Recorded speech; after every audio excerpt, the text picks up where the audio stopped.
Hi, everybody. This is Alan Fine. I'm here with Carly Biggert, who's the VP Sales and Marketing for Hurtigruten.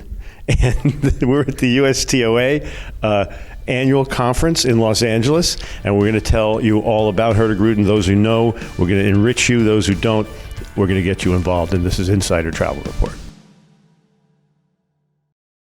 1893 is a long time to be doing something, and you get a lot of practice. So let's talk about how, just a quick history. Yeah, so we started in 1893, as you mentioned, connecting 34 communities up and down the coast of Norway. And then 3 years later, we actually did our first ever expedition to Svalbard. So we've been in expedition for a long time, but also in coastal cruising along the Norwegian coast for 130 years. I picture it as being shipping, then a hybrid, like, why don't we bring people? Let's have a party. And then becoming just a really good, fine cruise line.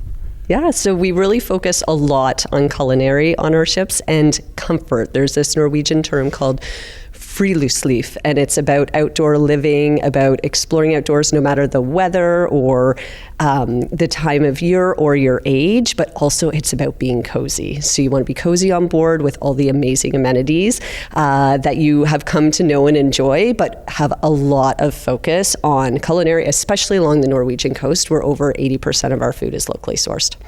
There's no bad weather, just bad clothing, right? And then, but a good ship to run to. So let's talk about the fleet. How big is it now? Yeah, so we have 7 ships that we run along the Norwegian coast. And then we have an 8th ship that actually does our iconic series that we started this year, and we have 6 expedition ships. Let's talk about that split that everyone's wondering about.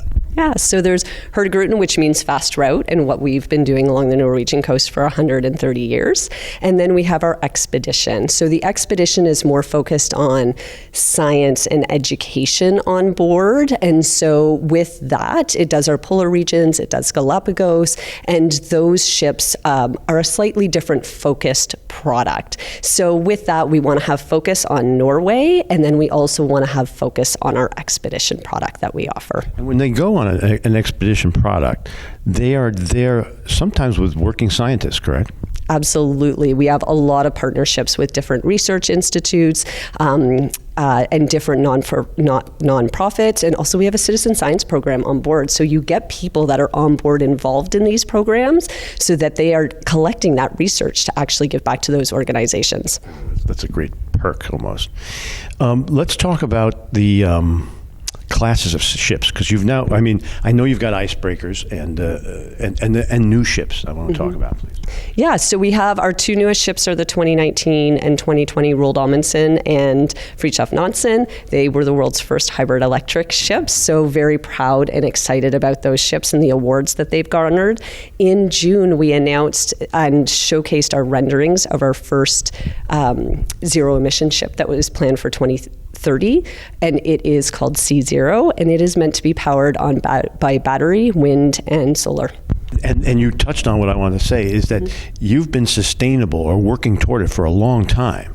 Yeah, it is part of our DNA and everything that we do, from our folks that are on ship to those that are on shore. And that's why USTOA is such an amazing event, because the partners here, we are all in harmony together working towards sustainable travel. So just a wonderful event, but it's absolutely every day part of what we do is to deliver a sustainable travel experience. And are there goals coming up, but with dates that you could tell us? Well, the emission-free ship is the big one, 2030. We have our ESG report that we publish every year. Well, this year was our 2nd year. It all has metrics and targets that we have, and even where some of them might not be the best or we didn't know where we were at, there's always room to get better. Let's talk about, I mean, we talk generally, Norway, and you said Galapagos, and you said the pole, both poles, right? Yeah. Okay. So now my question is, let's talk about itineraries. Do you have anything new? So the newest is this year's itinerary that we are doing now. We have the North Cape Express. We actually start out of Oslo. We've never had our ship start out of Oslo. So that does the coastline all the way from Oslo up to Honningsvåg, the North Cape. And then we also, in the summer, it's the Svalbard Express that does both Norway and Svalbard. And Svalbard is 79 degrees north. It's really far north. So it's a cool destination.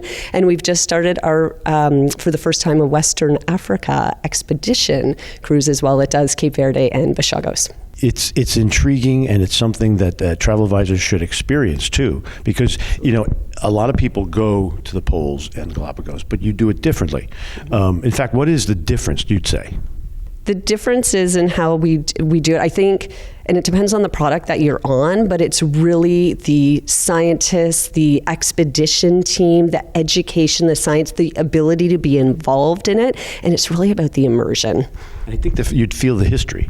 Oh, absolutely. You feel the history. We have generations of captains, right, that are on our ships. So it's know-how. We've been doing it for a long, long time. So hopefully we've got the travel advisors interested. And so let's give them the URL and let's tell them how to get involved. Yeah, so the portal is agentportal.hurtigruten.com is where you can find marketing materials. There's our solo waiver list, which is super important. We update that every single month. All of our promotional materials you can book online there. It is a great resource. You can apply to get an agent rate to go on a familiarization trip with us. All that's available on the portal. Well, that's what we needed to know. As we talked about trends here at USTOA, and we talked about everybody feeling that travel is surging, do you have any words of advice to our 126,000 travel advisors? What's your feeling about the future of travel? I'm so excited about the future of travel. I think people are looking to go to places and truly experience them. And I think that we all are feeling that. And I think as travel advisors, you guys want to do that, and you want to deliver that to your clients as well. So we're here to support you. We're really excited about the destinations that people are interested in right now. Thank you for talking to me. Thank you. And this is Alan Fine for Insider Travel Report.